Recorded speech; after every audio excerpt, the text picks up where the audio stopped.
Good afternoon and welcome to the 2026 Graduate Studies Virtual Expo. Throughout this week, we are hosting a variety of institutions who are highlighting their graduate programs for Seneca students and graduates. My name is Jennifer Kloosterman and I am one of the Academic Pathways coordinators here at Seneca. Our team supports students and graduates who are looking to build on their Seneca credential. There are a variety of resources available, and you can connect with our Academic Pathways team for more details. This session today is with Toronto Metropolitan University and the Masters of Digital Media. And after the session, we will open it up to questions. So if you have anything that you would like to ask, you can just pop any questions into the chat and we will get to that after the short presentation. So I will pass it over to my colleague, Emily, and we'll get started. Hello, thank you so much for having me here today to talk about the Master of Digital Media program. I'm going to just share my screen with you. I'm going to assume that you can all see it, and then if you cannot see it, just let me know in the chat. But thank you so much for hosting me today. So in short, the Master of Digital Media program is an intensive 12-month master's degree built for digital media innovators. So this is a very transdisciplinary program. It's a program focused on digital media technologies, where it's completed in 1 calendar year if you're a full-time student, or 1.5 to 2 years if you are a part-time student. Our philosophy follows the talent triangle methodology, where we focus on the creative, technical, and business side of the digital media landscape. It's very hands-on learning focused, and we follow a choose your own adventure style program. So I'll get to what that means in just a moment.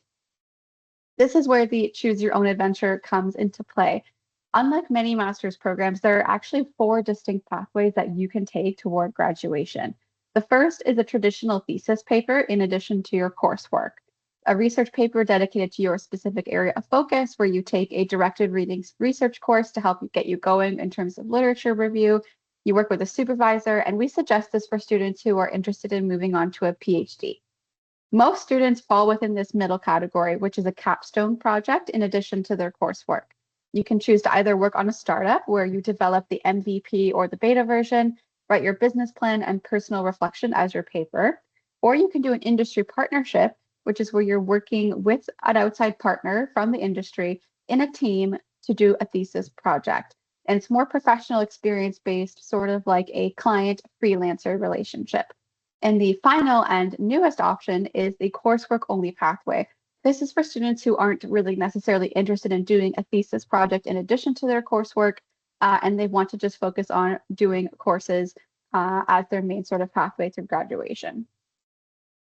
So if you are a full-time student, there are a series of required courses, foundations of digital media environments, digital media entrepreneurship, and collaborative workshop / research methodologies 1 and 2. If you are going to choose the traditional option of the thesis or the capstone, it follows a pattern of 2 required, 2 elective in your first 2 semesters, and then in your 3rd semester, you have your final required course, and with the bulk of your MRP completion. If you are going to do a coursework only option, it follows a similar pattern up until semester 3, where you're taking 3 electives. Now, across all of these options, the workload is the same. It is just distributed differently. So that's a common question we get. How does the workload differ in terms of hours or effort? It is the same across all 4 options. It just depends how you personally want to split everything up.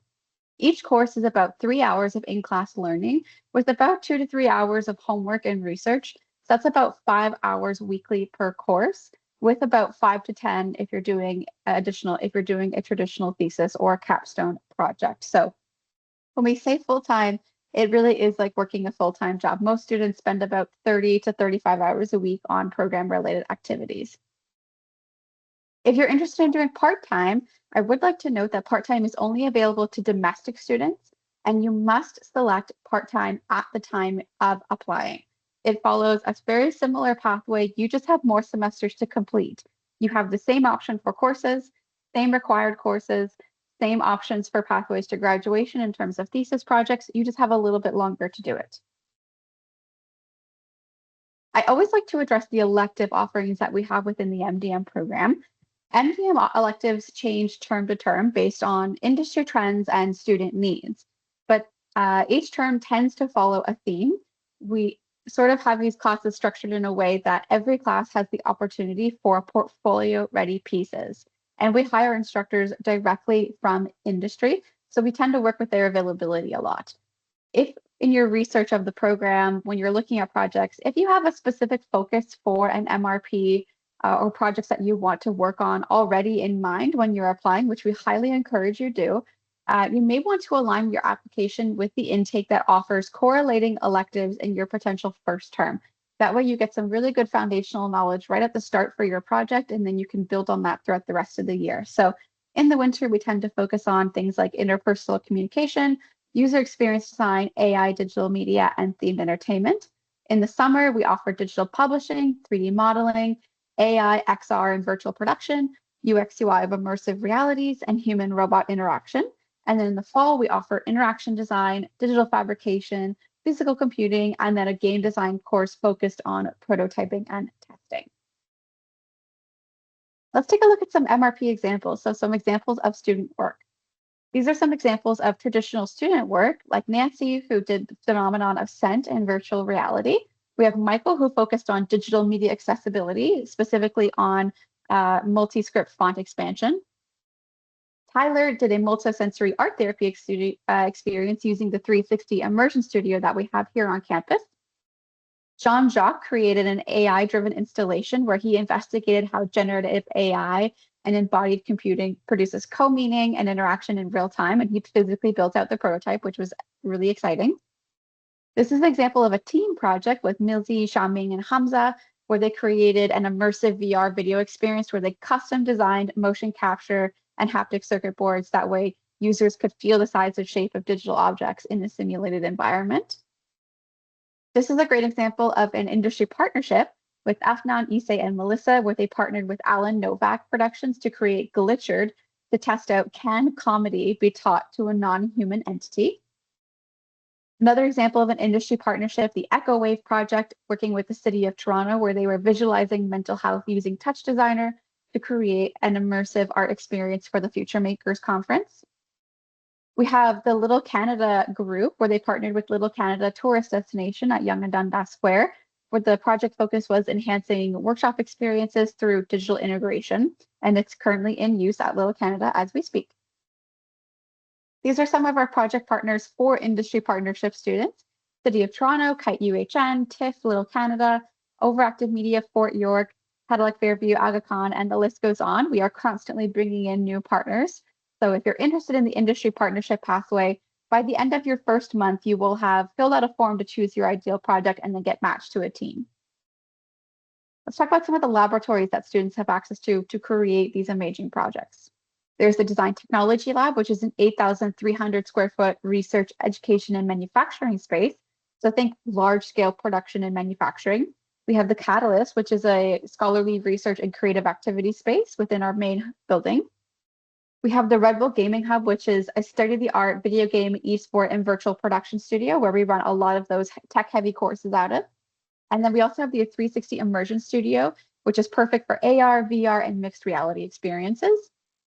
We have the Digital Media Experience Lab with still photography, podcasting, 3D scanning, all sorts of resources on fabrication tech, electronics, and physical computing. And you could also get some digital skills badges while you're at it. There's also the co-laboratory where we support grant writing, qualitative and quantitative research, more fabrication equipment, and even drone training. So if that's something you're interested in, even outside of your coursework, it's a really great resource. But probably what you want to learn a little bit more about today is applying to the MDM program.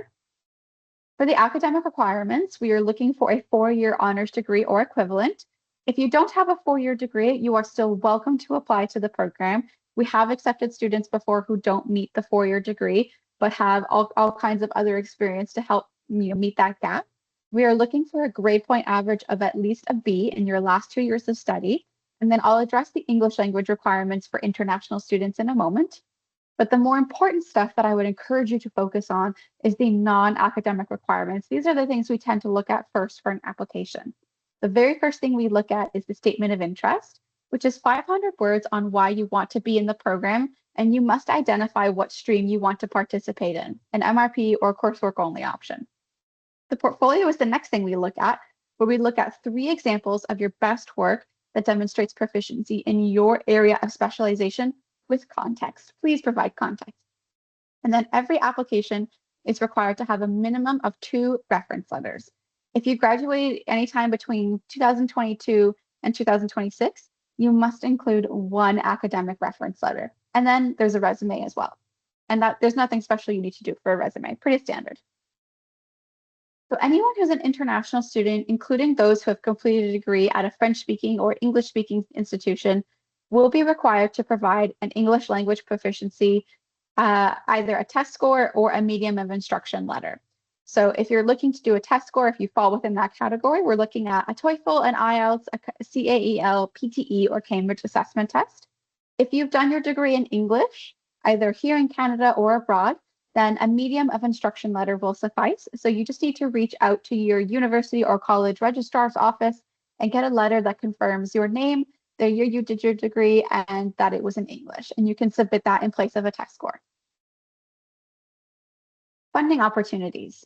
MDM automatically considers anyone who's been accepted to the program for the following scholarship: the Ontario Graduate Scholarship, the Toronto Met Graduate Scholarship, and the Toronto Met Graduate Development Award.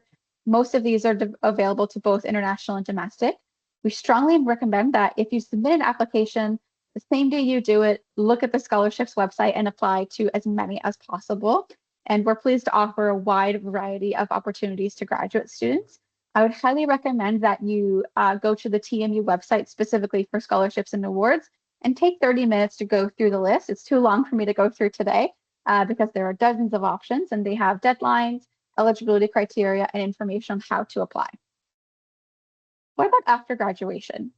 These are the typical career pathways that students take after graduating the program, but because digital media is so, expansive, this is always changing. But the most common ones are digital marketing, user experience design, graphic designers, content creation. A lot of people go on to teach afterwards and become an educational or instructional developer, technical managers and producers, project managers, startup founders and entrepreneurs, film production specialists and researchers, social media management and strategy, experience designers, and then now we have even some people working in AI design. Career support. So MDM and the MPC program, we host an internship fair annually. This is a good place to meet potential employers and network with industry professionals. And then MDM also hosts an annual conference that supports professional development in the digital media industry. It's a great place to meet potential employers and network with industry professionals and attend workshops and panels. We also have the Career Co-op and Student Success Office, where they support with networking fairs, workshops, job support on and off campus, and one-on-one support with career advisors. These are just some of the companies that our alumni work for. We've got people working it all over the globe, really, in all sorts of industries. And so the MDM network is pretty expansive. Admission terms. When can you apply? For a summer 2026 start, we are currently closed for international, and we are open for domestic applications until April 1st. So I'd highly recommend that if you're a domestic student and interested in starting in summer, you get your application in as soon as possible. Most people, however, are looking toward fall and winter. For fall, we are open until July 1st for domestic applications. And for international students, we are open until March 31st for international applications. For winter 27, this is going to be opening very soon. It's going to be opening on June 1st. For domestic students, we are open until November 6th. And for international students, we are open until July 30th. These dates, please keep in mind, you must fully complete part 1 of the application process by these dates, which is the personal information and the application fees. It takes about 3 to 5 days to get the upload link to upload all of your documents. So as long as you have fully completed part 1, the application information, and pay the fee by these dates, you'll still be able to take a few weeks past the deadline, the soft deadline, to get the rest of your documents in. If you have any questions about it, you can always reach out to us. How long does an application result usually take? It depends on several factors, but in short, it usually depends on, it usually just takes 4 to 6 weeks from the time your fully completed application is submitted. It depends on how long it takes for you to fill out the information and for references to respond. If items are incomplete, it won't move forward. From there, it takes about 2 weeks from the admissions office to clear the application and send it to the MDM team. From there, it depends on which intake you've applied for. We prioritize the upcoming intake for review, and it usually takes about 2 to 4 weeks for review and for the results to be fully processed. So about 4 to 6 weeks from the time it's fully completed and submitted to the school. Does anyone have any questions? I know I blasted through a lot of information pretty quickly there.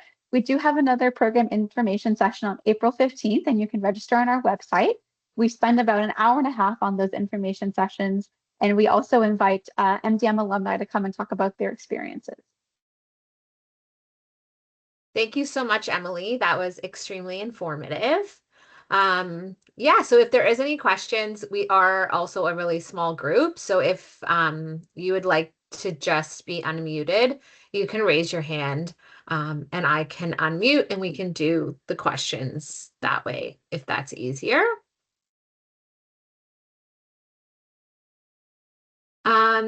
So a comment has come in. Can you talk a bit about the opportunities for graduates from the program and career pathways? Yeah, are you referring to sort of job support, or are you talking about program curriculum? I can jump back to our career pathway slides for you.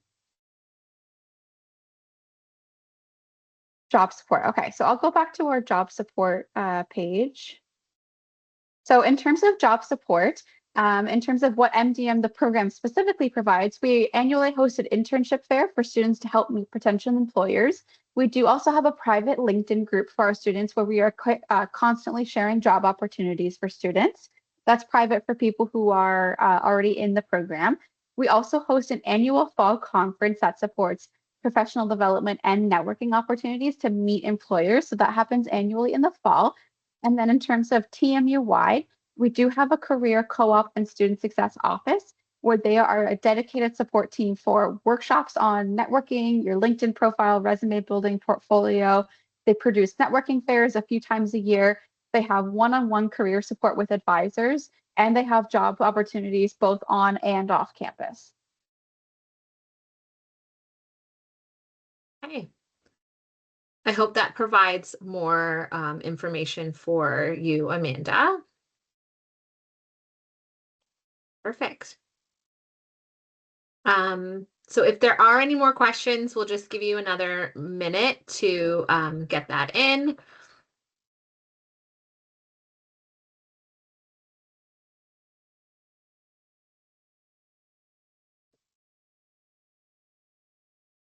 And then after today, you can always connect with Emily at that information there, digitalmedia@torontomu.ca. Yes, that goes directly to my inbox, and I usually answer questions within about 24 hours. Amazing.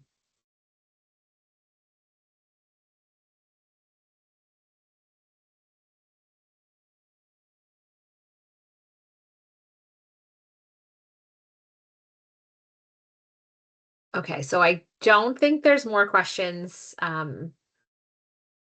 Maybe there's a question.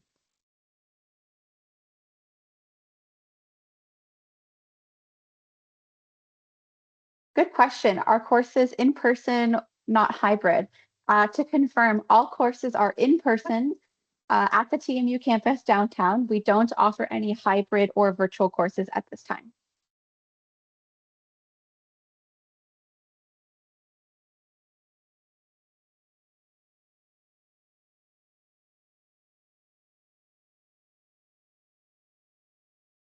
Okay. So if there are no further questions, we will end the session there.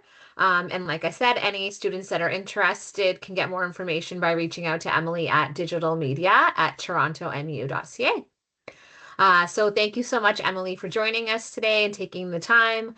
And I hope everyone has a great rest of their day. Thank you so much for having me. No problem. Take care.